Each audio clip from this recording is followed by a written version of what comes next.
because will it mess up for the rest of the schedule? Okay. Can I have the mridanga? That mridanga? Yeah.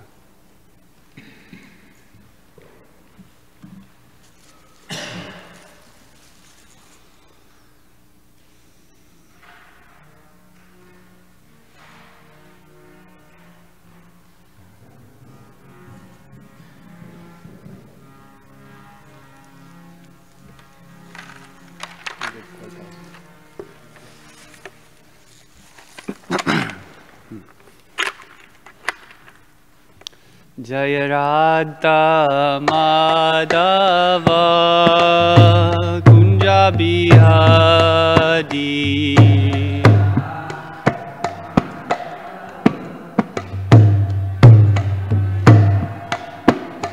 Jaya Radha Madhava Kunja Bihari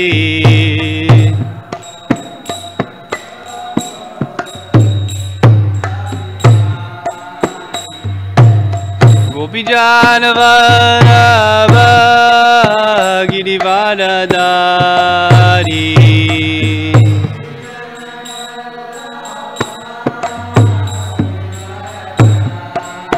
Jaya Gopijanavara Girivaradari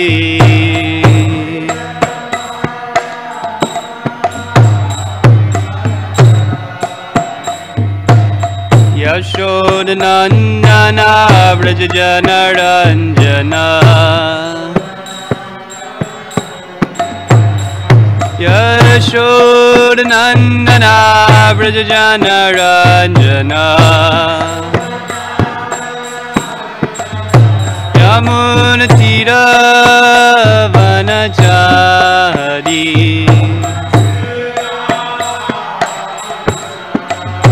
Yamunatira Vanachari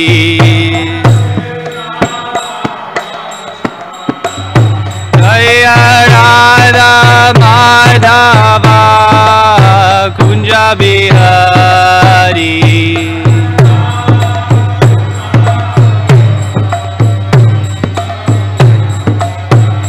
Jaya Radha Madhava Kunja Bihari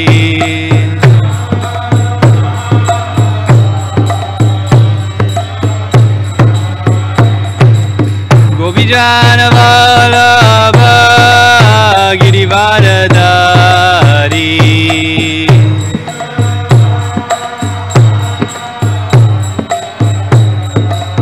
Jaya Gopijanavallabha Girivaradari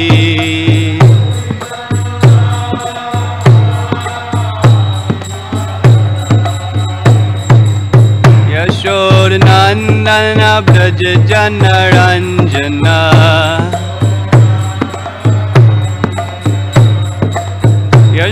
Yashodanandana Vrajajanaranjana Yamunatira Vanachari Yamunatira Vanachari Jaya Radha Madhava Kunja Bihari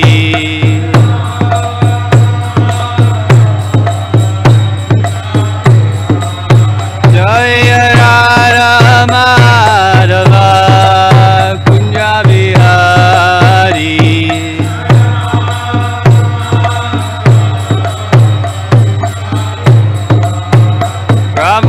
Prabhupada Prabhupada Prabhupada Jaya Jaya Prabhupada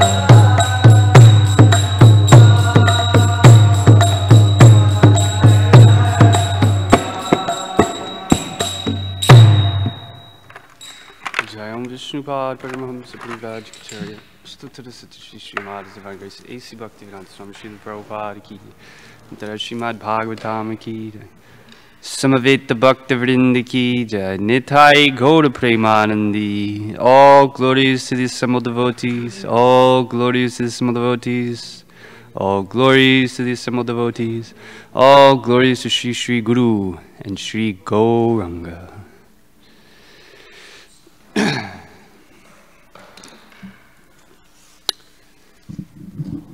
Krishna. Reading today from the 9th canto, chapter 20, text 23 through 26. Om Namo Bhagavate Vasudevaya.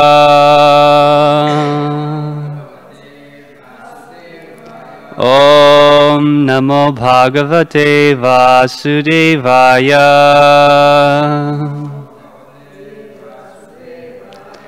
Om Namo Bhagavate Vasudevaya.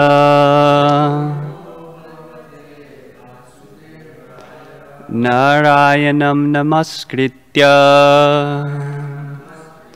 Naram Chaiva Narottamam Devim Saraswatim Vyasam Tato Jaya Mudiraye Nashtaprayeshu Abhadreshu Nityam Bhagavata Sevaya Bhagavati Uttama Shloke Bhaktir Bhavati Naishtiki. So we have text 23 on the board. We'll be chanting responsively that. Pitar Uparate Sopi Chakravarti Mahayashaha Mahima Giyate Tasya Harer Angsha Bhuvo Bhuvi Pitar Uparate Sopi Chakravarti Mahayashaha Mahima Giyate Tasya Harer Angsha Bhuvo Bhuvi Pitar Uparate Sopi Chakravarti Mahayasha Mahima Giyate Tasya Harer Angsha Bhuvo Bhuvi.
Pitari, after his father, Upadate, passed away. Saha, the king's son, Api, also, Chakravarti, the emperor, Mahayashaha, very famous, Mahima, glories, Giyate, are glorified, Tasya, his, Hare, of the Supreme Personality of Godhead, Angshabhuva, a partial representation, Bhuvi, upon this earth. Translation purport by His Divine Grace A.C. Bhaktivedanta Swami Srila Prabhupada Ki Jai. Translation: Shukadev Goswami said, when Maharaj Dushmanta passed away from this earth, his son became the emperor of the world, the proprietor of the 7 islands. He is referred to as a partial representation of the Supreme Personality of Godhead in this world. Purport: in Bhagavad Gita 10:41, it is said, Yad yad vibhutimat sattvam Srimad urjitam evava tad tad eva vagacha tvam mama tejo mrishabhavam. Anyone extraordinarily powerful must be considered a partial representation of the opulence of the Supreme Godhead. Therefore, when the son of Maharaj Dushmanta became the emperor of the entire world, he was celebrated in this way. Now we'll continue text 24 through 26. I'll read the Sanskrit. Chakram dakshina hastesya padmakosha syapadayo ije mahabhishekena sobhishikto tirad vibhu pancha pancha shata medhyayar Gangaya manu vajibi mama teyam purodhaya yamunam anucha prabhu asta saptani medhasvan babandha pradadvasu bharatasyahi doshmantir agni sachi gune chita sahasram padvasho yasmin brahmanaga vibhejide. Translation: Maharaj Bharat, the son of Dushmanta, had the mark of Lord Krishna's disc on the palm of his right hand, and he had the mark of a lotus whorl on the soles of his feet. By worshipping the Supreme Personality of Godhead with the grand ritualistic ceremony, he became the emperor and master of the entire world. Then, under the priesthood of Mamateya, Bhrigu Muni, he performed 55 horse sacrifices on the bank of the Ganges, beginning from its mouth and ending at its source, and 78 horse sacrifices on the bank of the Yamuna, beginning from the confluence at Prayag and ending at the source. He established the sacrificial fire on an excellent site, and he distributed great wealth to the Brahmanas. Indeed, he distributed so many cows that each of thousands of Brahmanas had 1 budva, 13,084, as his share. Purport: as indicated here by the word Doshmantir Agni Sachigune Chita, Bharat, the son of Maharaj Dushmanta, arranged for many ritualistic ceremonies all over the world, especially all over India on the banks of the Ganges and Yamuna, from the mouth to the source. And all such sacrifices were performed in very distinguished places, as stated in Bhagavad Gita 3.9, Yagnartat karmano nyatra loko yam karma bandhana. Work done as a sacrifice for Vishnu has to be performed, otherwise work binds one to this material world. Everyone should be engaged in the performance of yajna, and the sacrificial fire should be ignited everywhere, the entire purpose being to make people happy, prosperous, and progressive in spiritual life. Of course, these things were possible before the beginning of Kali Yuga, because there were qualified Brahmins who could perform such yajnas. For the present, however, the Brahma Vivarta Purana enjoins Ashramedham Gavalambam Sanyasam Palapaitrikam Devarena Sutoptapatim Kalo Pancha Vivarjayet. In this age of Kali, 5 acts are forbidden: offering a horse in sacrifice, offering a cow in sacrifice, accepting the order of sannyas, offering oblations of flesh to the forefathers, and begetting children in the wife of one's brother. In this age, such yagyas as the Ashvamedha Yagya and Gomedha Yagya are impossible to perform because they are neither sufficient riches nor qualified brahmanas. This verse says, Mamateyam Purodhaya. Maharaj Bharat engaged the son of Mamata, Bhrigu Muni, to take charge of performing this yagya. Now, however, such brahmanas are impossible to find. Therefore, the Shastras recommend yagyai sankirtana prayar, yajantehi sumedasa. Those who are intelligent should perform the Sankirtan Yagya, inaugurated by Lord Sri Chaitanya Mahaprabhu. Krishna Varnam Tvisa Krishnam Sango Pangastra Parshadam Yagyai Sankirtana Prayar Yajantehi Sumedasa. In this age of Kali, people are endowed with sufficient intelligence who will worship the Lord, who is accompanied by his associates by performance of Sankirtan Yagya. 11.532. Yagya must be performed, for otherwise people will be entangled in sinful activities and will suffer immensely. Therefore, the Krishna conscious movement has taken charge of introducing the chanting of Hare Krishna all over the world. This Hare Krishna movement is also yagya, but without the difficulties involved in securing paraphernalia and qualified brahmanas. This congregational chanting can be performed anywhere and everywhere. If people somehow or other assemble together and are induced to chant Hare Krishna, Krishna Krishna, Hare Hare, Hare Ram, Ram Ram, Hare Hare, all the purposes of yagya will be fulfilled. The first purpose is that there must be sufficient rain, for without rain there cannot be any produce. Annad bhavanti bhutani, parjanyad anasambhava. All our necessities can be produced simply by rainfall. Kaman, Vavarsha, Parjanya. And the earth is the original source of all necessities. Sarva Kama Dukkha Mahi. In conclusion, therefore, in this age of Kali, people all over the world should refrain from the four principles of sinful life, illicit sex, meat eating, intoxication, and gambling, and in a pure state of existence should perform the simple yagya of chanting the Hare Krishna Mahamantra. Then the earth will certainly produce all the necessities for life. People will be happy economically, politically, socially, religiously, and culturally. Everything will be in proper order. Om Jnana-Timirandas Jnananjana-Salakaya Chakshurun Militam Yena Tasmai Shri Gurave Namaha Shri Chaitanya Manobhishtam Sthapitam Yena Bhutale Swayam Rupa Kadamayam Tati Swapadantkam Pancha Kalpatarubhyascha Kripasindubhya Evacha Patitānan Pavanebhyo Vaishnavebhyo Namo Namaha. Jaya Shri Krishna Chaitanya Prabhu Nityananda Shri Advaita Gadadhar Srivasadi Gaura Bhaktivinoda. Hare Krishna, Krishna Krishna, Hare Hare.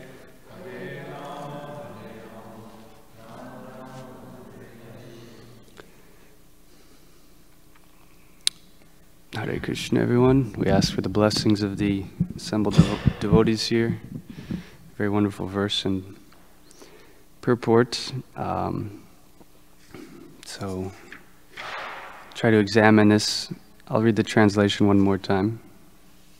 Maharaj Bharat, the son of Dushmanta, had the mark of Lord Krishna's disc on the palm of his right hand, and he had the mark of a lotus whorl on the soles of his feet. By worshipping the Supreme Personality of Godhead with a grand ritualistic ceremony, he became the emperor and master of the entire world. Then, under the priesthood of Mamateya Bhrigu Muni, he performed 55 horse sacrifices on the bank of the Ganges, beginning from its mouth and ending at its source, and 78 horse sacrifices on the bank of the Yamuna, beginning from the confluence at Prayag and ending at the source. He established the sacrificial fire on an excellent site, and he distributed great wealth to the Brahmins. Indeed, he distributed so many cows that each of thousands of Brahmins had one Badva, 13,084 as his share. So we understand that each particular yuga, there's a particular sacrifice that is recommended in the Vedas for purification, and actually for different reasons here. Prabhupada has mentioned different reasons, the benefit, the entire purpose being to make people happy, prosperous, and progressive in spiritual life. So, because we are, they sometimes say products or inhabitants of our environment, then generally we become very familiar with that which is usual for us, and we become a little confused or unsure about that which is not within the realm of our normal experience. So similarly, when we hear in the Vedas these different types of sacrifices, it seems a little strange. I venture to say many of us may not have a clear conception of what exactly a horse sacrifice is, or the real benefit, or a cow sacrifice. And that is because at the advent of Kali Yuga, there is a new order, so to speak. There's a new process. There's a new dharma for all of the inhabitants in this yuga. So even hearing about these things, it's difficult for us to really grasp their significance, because that is the performance of sacrifice for a different age. So in the Bhagavad Gita, Krishna explains actually the principle of sacrifice. Jai Baladev, do you remember this verse that says, the act, the ingredients, and the sacrifice all become Brahman? Yeah, do you know that? Can you find that? What text it is? Chapter 4, 420. Okay, I want to look at that one also. So Krishna explains, and it's mentioned here in the purport, work done as a sacrifice for Vishnu has to be performed, otherwise work causes bondage in this material world. So this is the point of sacrifice, that it is the means by which the conditioned soul becomes rectified. He has a tendency to act on his own volition, of his own accord, to do his own independent activity. That is the root of Maya. It's a conscious desire to act contrary to the desire of the Lord. Prabhupada says in Ishapanishad, the root cause of sin is disobedience to the proprietorship of the Supreme Lord. So it's that fundamental misplacing of our free will to act contrary to what God wants. So the process to purify that is sacrifice, yajna, by which, rather than investing in my own activity and whatever I want to do, I act for the satisfaction of Krishna, or here it's mentioned Vishnu. Therefore, perform your prescribed duty for his satisfaction. In that way, you always remain free from bondage. And, thanks. Krishna explains more. In the beginning of creation, the Lord of all creatures sent forth generations of men and demigods along with sacrifices for Vishnu, and bless them. Be thou happy by this yajna sacrifice, because its performance will bestow upon you everything desirable for living happily and achieving liberation. That's what Prabhupada is mentioning here. If people want to be happy, prosperous, and progressive in spiritual life. So in Kali Yuga, we can see that this most merciful dispensation, the power of chanting Hare Krishna, which is very joyful, blissful type of sacrifice. Anyone who really gets into it, they'll not be disappointed. You can imagine if you are participating or watching a horse sacrifice, it may be interesting, but most likely you'll be observing and you'll be, sitting. But Sankirtan, you actually get the direct participation in chanting the holy name of the Lord, which is very enlivening, performed with Chaitanya Mahaprabhu encouraged Sankirtan with instruments, mridanga, kartals, as you like. So that actually is the foundation to make people happy, prosperous, and progressive in spiritual life. So to the degree that we invest our heart in the performance of sacrifice, to that degree one will be happy, prosperous, and progressive in spiritual life. Krishna says, as you surrender unto me, I reward you accordingly. So to the degree that we really try to access the mercy of that sacrifice, it's not a mechanical, it's not a ritualistic program. It's the opportunity to offer our heart in the prescribed means that Krishna has established for his pleasure. So this was the formula that Krishna offers. Srila Prabhupada writes, the material creation by the Lord of creatures is a chance offered to the conditioned souls to come back home, back to Godhead. All living entities within the material creation are conditioned by material nature because of their forgetfulness of their relationship to Vishnu, Krishna. The Vedic principles are to help us understand this eternal relation, as is stated in Bhagavad Gita, Vedas cha sarvar aham eva vedya. The Lord says the purpose of the Vedas is to understand Him. Now this is very interesting because we were having a discussion how the purpose of the Vedas, what is the purpose of the Vedas? Again, these particular sacrifices, they may seem a little vague or foreign to us. So similarly, much of the Vedas, we claim to be followers of the Vedic culture, and this is our preaching point, that no, you have to accept the Vedas. But, you know, how much of the Vedas have we actually read? Or the primary 4 Vedas, has anyone read the Vedas? Maybe not, the original 4 Vedas. So sometimes the confusion comes that we have the original Vedas, and we're encouraging preaching of the Vedas, but to our daily life as Gaudiya Vaishnavas, we find them a little unfamiliar. It's a little vague, or we may not be exposed. So Srila Prabhupada has very helpfully explained how the Vedas and what we have today are related. And that's an important point to understand, because the majority of the Vedas, they describe actually very elaborate sacrifices. Srila Prabhupada writes, and this is one of his lectures, originally there was only one Veda, and there was no necessity of reading it. People were so intelligent and had such sharp memories that by once hearing from the lips of the spiritual master, they would understand. They would immediately grasp the whole purport. But 5,000 years ago, Vyasadeva put the Vedas in writing for the people in this age, Kali Yuga. He knew that eventually the people would be short-lived, their memories would be very poor, and their intelligence would not be very sharp. Therefore, let me teach this Vedic knowledge in writing. He divided the Vedas into 4, Rig, Sama, Atharva, and Yajur.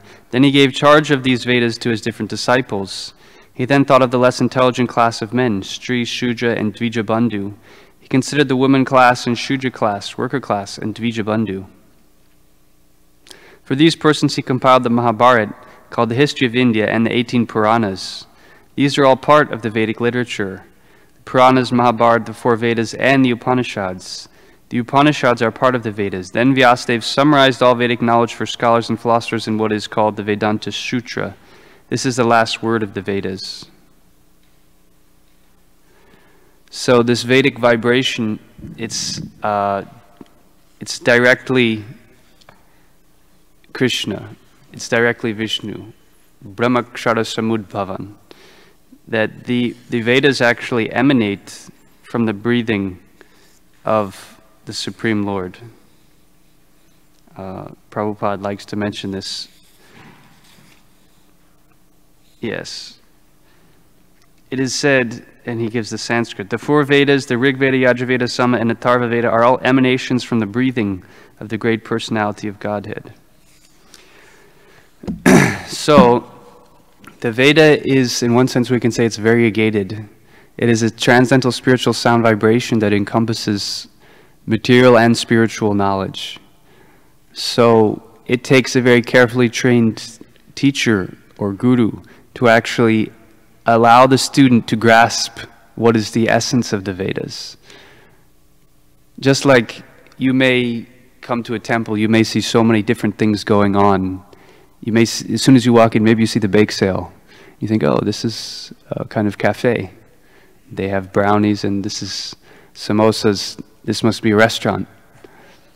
And then you see, so many things. A gift store, and you think, oh, it's a shop. But if you come and you hear the lecture, then you actually understand what the essence of this building is. So some of the Vedas, they have these different aspects. Therefore, it's very rare to actually find a Maha-Bhagavat, self-realized Vedavit, one who actually knows the purpose of the Vedas. Because we're coming in that line, so many followers of the Vedas are there. And they may have gurus, but they may be they may have a completely different purpose, actually. So, because we're coming in this exalted disciplic succession, we understand now what the Vedanta Sutra is, the essence of the Vedas. So actually our whole philosophy is coming from the Vedanta Sutra. So that would also be advantageous to read. Yet, Srila Prabhupada says Vyasadeva wrote the Vedanta Sutra, but still he was not satisfied. That is a long story described in Srimad Bhagavatam. Vedavyas was not very satisfied even after compiling many Puranas and Upanishads, and even after writing the Vedanta Sutra. Then his spiritual master Narada instructed him, you explain the Vedanta Sutra. Vedanta means ultimate knowledge, and the ultimate knowledge is Krishna. Krishna says throughout all the Vedas, one has to understand him. I am the compiler of the Vedanta Sutra, and I am the knower of the Vedas. Therefore, the ultimate objective is Krishna.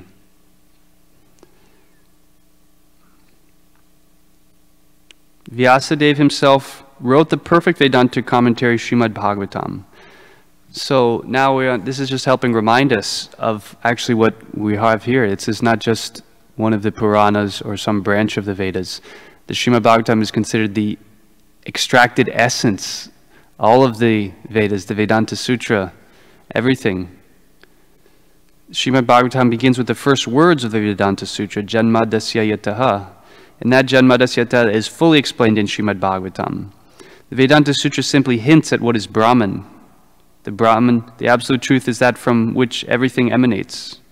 This is a summary, but it's explained in detail in Srimad Bhagavatam. So, Prabhupada says, we finally request those who are actually after Vedic knowledge to try to understand the explanation of all Vedic knowledge from Srimad Bhagavatam and Bhagavad Gita. So, although there are these elaborate sacrifices mentioned, and there are various voluminous, they say the breadth of the Vedas is many, many millions of shlokas, and but here we have more or less the condensed essence before us. And with the commentary by Srila Prabhupada, we're getting the essence of the essence, actually. So, and we're hearing that today. Amongst all these different kinds of sacrifice, Prabhupada says, these things were possible before the beginning of Kali Yuga because they were qualified Brahmins who could perform such yagyas. However, for the present, he says, they are not these, we can't find these qualified Brahmins. Therefore, yagya sankirtana prayar yajantihi sumedasa. Those who are intelligent should form the Sankirtan Yagya, inaugurated by Lord Chaitanya Mahaprabhu. This congregational chanting can be performed anywhere and everywhere. If people somehow or other assembled together and are induced to chant Hare Krishna, all the purposes of yagya will be fulfilled. So that is the great opulence. The real opulence is not, in one sense, elaborate sacrifices or a lot of money or great fame or reputation or even becoming the emperor of the world, as Maharaj Bharat. But the real opulence is being able to chant Hare Krishna, and especially it says here in a purified state of mind. In the yagya, there's the activity, but the goal is really that state of consciousness, the purity of consciousness with which it is performed. So this is not news to any of the Hare Krishna devotees, but it's always good to, Prabhupada was never shy to remind us again and again that actually the purpose of all our activities and the essence of all sacrifices is this chanting of the holy name. And Prabhupada is encouraging not just for ourselves in our own closed doors, but actually, he says,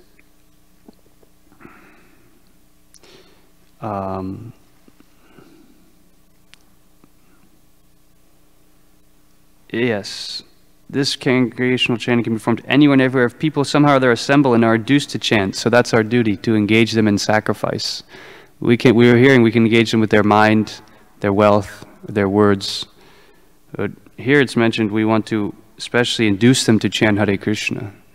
That is the highest sacrifice for the living entity in this day and age. So maybe I'll just pause here for now. See if anyone wants to add or comment on anything or discuss anything.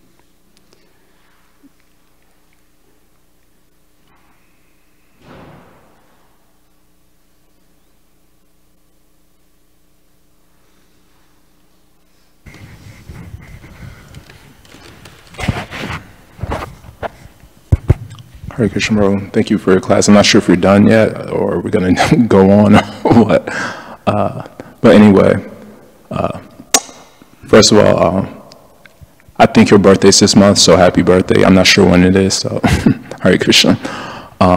You were mentioning that the real opulence is chanting Hare Krishna, and unless we add for Yajna's Sankirtan, then we won't be satisfied. So it reminds me of something that happened to me, and it gave me a realization. I was on a laptop computer a while ago, and it just shut off. And I was like, what happened? Then I noticed that the charger wasn't plugged in. So that gave me a realization that all these great saints, Acharya Haridasa Thakur, the reason he was so attractive is because he was always plugged into Krishna Nam. Krishna Nam Mahamantrada Eta Swabhava Yejapitara Krishna Upajaya Baba. He was always experiencing Baba ecstasy. Not only that, but even the people who were around him, the townspeople, were experiencing ecstasy because they appreciated him. And Ramachandra Khan didn't experience ecstasy because he didn't appreciate Haridasa Thakur. So that's the lesson I learned, is that if we're connected, always connected to appreciating devotees, then we're happy. And if we're always disconnected from appreciating devotees through envy, through fault finding, complaining, then we're unhappy. It's obvious. There's a quote that says, if you complain, you will remain. If you praise, you will be raised. Shushu Sho Shraddha Vasudeva Kata Ruchi Siyama Hatsevaya Vipa Punya Tirtha Nishevana. That verse says, to the degree one praises and serves great devotees, then Vasudeva Kata Ruchi, one has Ruchi for Vasudeva Kata, or Nam Ruchi like Haridasa Thakur. So my question is along the lines of more of Nam Japa, because I'm not sure if you remember this verse in the Gita where Krishna says, of sacrifices I am Japa. Do you remember that verse? Japosmi. So you know it. I think. So yeah, so it's kind of related to that, because in the Bhaktisiddhanta Vaibhav, there's a chapter in the first volume called Chanting the Holy Name, and there's two parts to that chapter. One is called Kirtan and one is called Japa. And Bhaktisiddhanta describes what is Namaruchi. I'm sure we've all heard this story where sometimes Bhaktisiddhanta, he would remove melodious singers from the Kirtan because people are becoming too attached to the melody. And so he'll institute one who's singing was very bitter. But Bhaktisiddhanta also says it's also good to institute melodious singers, because it's like a bait. Like a mother wants to give the child some medicine, she sugarcoats it. And so that's my kind of direction is towards that, because I can speak for myself that if someone invited me to a 24-hour kirtan program, I would say, definitely sign me up. On the other hand, someone said, this next week there's a, Japa retreat. Please don't sign me up. My understanding is that I haven't really met anyone who has his taste for Japa, but along the lines of appreciating devotees, I'd just like to mention one last thing. Maybe you collaborate on this. It goes to appreciating devotees. There's one devotee who I know who likes Japa more than Kirtan. A few months ago, one devotee, Leela Mantri, she actually told me and one other devotee that she never liked Kirtan. She liked Japa more than Kirtan. So I said to her, you have the philosophy wrong. Nobody likes Kirtan. Nobody likes Japa. Everyone likes Kirtan. And so the one good thing she says, the only time she liked kirtan is when she heard my brother sing. That's the only time. And there's a reason for that, because my brother also likes Nam Japa. So can you a little explain about how important is it to develop or what are some steps we could do to develop this, taste for Japa, like Leela Mantri, because she's always serving the holy name, including her husband, whose name is Namaruchi. So she has a very good advantage. But what about us? How do we develop this taste? Because it seems like if we don't develop this taste, then our Christian consciousness won't really advance too much. So maybe you could elaborate on specifically, our japa, how to develop that taste. So sorry, I was gone for a week. So Hare Krishna. So maybe you could elaborate on that. Well, yeah, japa is kind of like the test of how much taste we really have. The kirtan, it's easy to get attracted to other aspects, but when you have to just block everything out and just focus on the holy name, that's when we see kind of where we're at. So a few things. One is actually that we should be glorifying the holy name, offering prayers, meditating on the glories of the holy name, and hearing the glories of the holy name from realized souls. That is also Nam Bhajan. In a sense, it's worship of the holy name. So that's a very helpful practice. And we have to hear about Krishna. We have to read the pastimes of the Supreme Lord. That will awaken an attraction. Otherwise, it becomes just an exercise. When our sadhana is not strong, then the various activities of sadhana bhakti, they become mechanical. But if we have strong sadhana, then they become more natural, more spontaneous, in the sense that you become attracted to that activity. So we have to develop a strong personal sadhana program. Those are a few practical things. And also increase, Prabhupada said 16 is minimum, not maximum. We tend to think 16 is maximum. But the real standard by Srila Bhaktisiddhanta was 64 rounds. So when you increase just like any service, if you try a little bit, you'll get a little reciprocation. But how much are we endeavoring to really invest our consciousness in that service? We invest our consciousness in so many other services, so intensely, so much vigor. Oh, I have to get this. But do we do that with chanting? Do we do that with the holy name? We should do most of the holy name.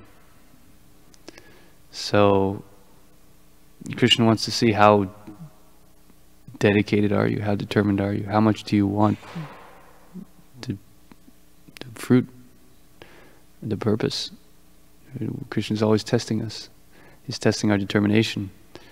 We think, oh, chanting, yeah, maybe one day. In the meantime, I have so many practical things I have to do. But that's not the correct actual. The idea is that everything I'm doing will generate taste for the holy name. Right?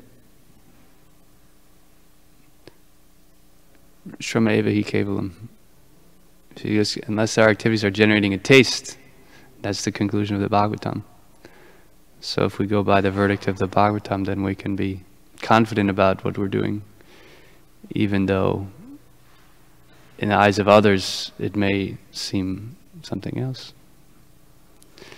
So those are some ideas, some thoughts. Anyone else? You have something, Prabhu?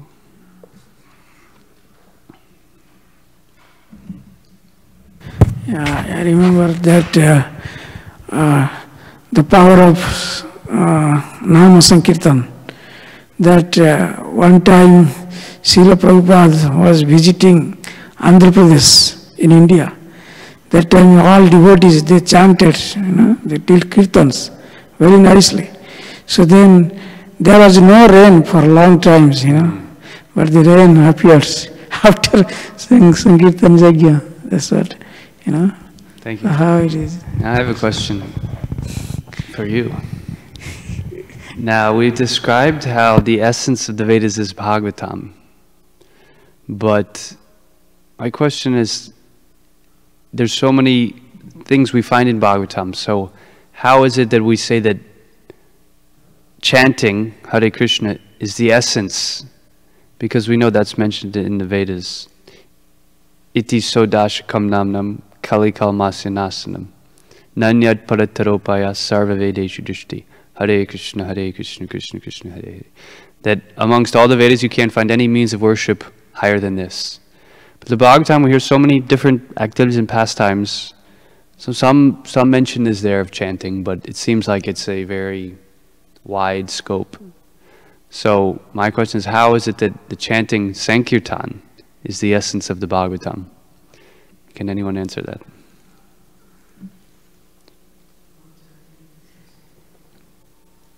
There is a nice verse, Nigama Kalpataru Ganitam Pharam. That is Nigama Kalpataru, all essence of Bhagavatam is Pharam, the fruits. That fruits is culminated everything in Mahamantra in this age. By Brahma, he composed everything for Mahamantra. Everything is culminated. All essence of Bhagavatam, all scriptures, everything. But I'm saying specifically from Bhagavatam, that realization. Because Bhagavatam is saying, yes, this Bhagavatam is the ripened fruit. Mm-hmm. So anyway, I wanted this, my original idea in the class was just to read something. Because I didn't want to just speak so much. I don't have much realization actually. I'm not so qualified to speak. But I got distracted and I just spoke some things. But since we have a few more minutes, what I wanted to share, and it's very much related to the discussion that came, that the Bhagavatam, Nam Kirtan is the essence of the Bhagavatam. So this is a wonderful article by Danudar, His Holiness Danudar Maharaj, which is the conclusion of all of our Vaishnava Acharyas. So if you'll bear a few more minutes, we can go through a very fascinating and important article. I'll try to go through most of it, but based on time we might skip some sections. Sri Chaitanya sat attentively at the feet of Sri Ishwara Puri, his spiritual master, who had just promised to reveal to him the one verse that embodies the essence of Srimad Bhagavatam. Ishwara Puri then revealed the conclusion, a verse that would form the foundation of Sri Chaitanya's mission. 11:240. One who chants the names of one's beloved Lord without material attachment or inhibition awakens deep attachment for his Lord. As his heart melts with ecstatic love, he laughs very loudly or cries or shouts. Sometimes he sings and dances like a madman, oblivious to public opinion. No serious student of the Bhagavatam questions that Nam Kirtan is highlighted within the text. How does that, however, make it its essence? The one topic that helps unify the myriad of subjects found within the Bhagavatam that are geared to establishing Krishna as the Supreme Personality of Godhead. To decipher the actual theme of any book, the first place to look is the history of its composition, specifically the intention of the author in writing the text. That account is told in Bhagavatam itself. Sri Vyasa, the empowered editor of the Vedas, had just failed in his attempt to edit them in a relevant way for the present age of discord called Kali. Seeing his despondency, Sri Narada, his spiritual master, confirmed what Sri Vyasa had already suspected. He had not sufficiently glorified Krishna. The result was the Bhagavatam, a text systematically and directly glorifying Krishna in 18,000 beautiful verses, meant to be read and sung in various melodies. The intention and final composition of the author of the Bhagavatam is therefore Krishna Kirtan, the praise or glorification of God in his fullest manifestation as Krishna.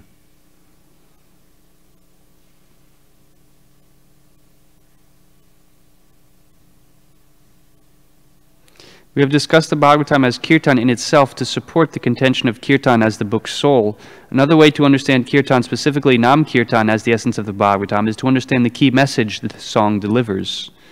What is the main message of the Bhagavatam?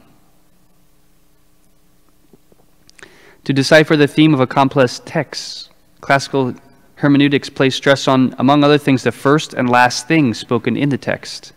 The crux of the Bhagavatam is thus initially revealed in the first exchange between King Parikshit to Shukadev Goswami. The king asked, "What is the duty of a man who is about to die, and what should he not do?" That's in the first canto, chapter 19. Shukadev replies, "O king, constant chanting of the holy name of the Lord, after the ways of the great authorities, is the doubtless and fearless way of success for all, including those who are free from all material desire, those who are desirous of material enjoyment, and also those who are self-satisfied by dint of transcendental knowledge." As Shukadev's first instruction points to Nam Kirtan, similarly the very last verse of the Bhagavatam and Shukadev's final instruction also supports Nam Kirtan. From the 12th canto, "I offer my respectful obeisances unto the Supreme Lord Hari, the congregational chanting of whose holy names, Nam Sankirtan, destroys all sinful reactions, and the offering of obeisances unto whom relieves all material suffering." As the Bhagavatam was written specifically for the present age called Kali Yuga, one would expect the text to represent whatever the practice would be. Okay. Thus, any evidence for Nam Kirtan as the prescribed practice for Kali Yuga would also be a kind of support for Nam Kirtan as the essence of the Bhagavatam. From the 11th canto, "In the age of Kali," and that's the verse in our purport, "intelligent persons perform congregational chanting to worship the incarnation of Godhead, who constantly sings the names of Krishna." Although Nam Kirtan is certainly highlighted in the Bhagavatam, how is one to understand the many other diverse subjects that are apparently unrelated to Nam Kirtan? If the essence of something is that which pervades everything, how then is Nam Kirtan the Swarup, the inherent nature of such assorted and apparently unconnected topics as calculation of time from the atom to the dynasty of kings? Sri Jiva Goswami gives the clue to the resolution of this quandary. At the beginning of Sri Bhakti Sandarbha, he describes the two ways one can approach the text: for good instruction or to relish one's relationship with Krishna. First, we need good and repeated instruction to finally surrender to Krishna, at which time one awakens one's relationship with the Lord. Having thus done so, one's approach shifts. No longer needing just instruction, one now relishes each statement in the Bhagavatam, including the instructional ones, as inspiration for one's particular relationship with Krishna. In other words, as it is this sense of our relationship with Krishna while chanting the holy name that is the essence of the Bhagavatam, and each and every text of the Bhagavatam is ultimately meant to inspire this relationship, it follows then that the whole Bhagavatam is intimately connected to Nam Kirtan.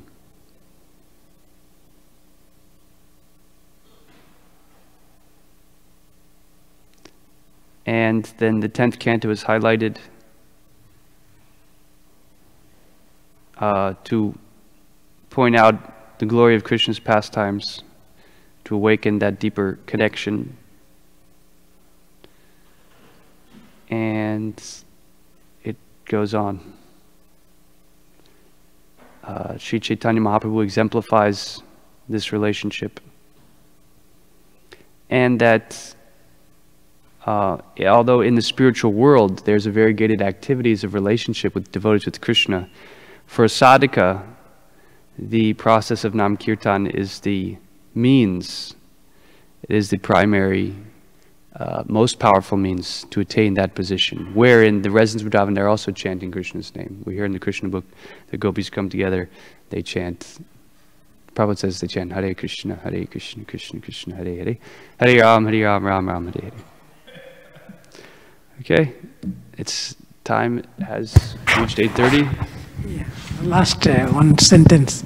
Okay, to add on this subject matter, you go to, for example, how Lord Chaitanya, when Prakashananda Saraswati asked, why you are not studying Vedas and all this, then he said, Guru Mure Murkhadiki Karile Sasan, means my Guru Maharaj, he found me full number 1, and he gave me this mantra, so that I feel ecstasy and mad.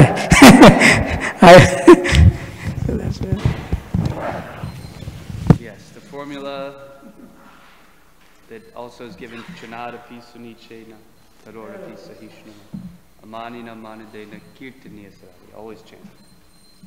Srimad Bhagavatam Ki Jai, Srimad Prabhupada Ki Jai, Nitai Gaura Premananda.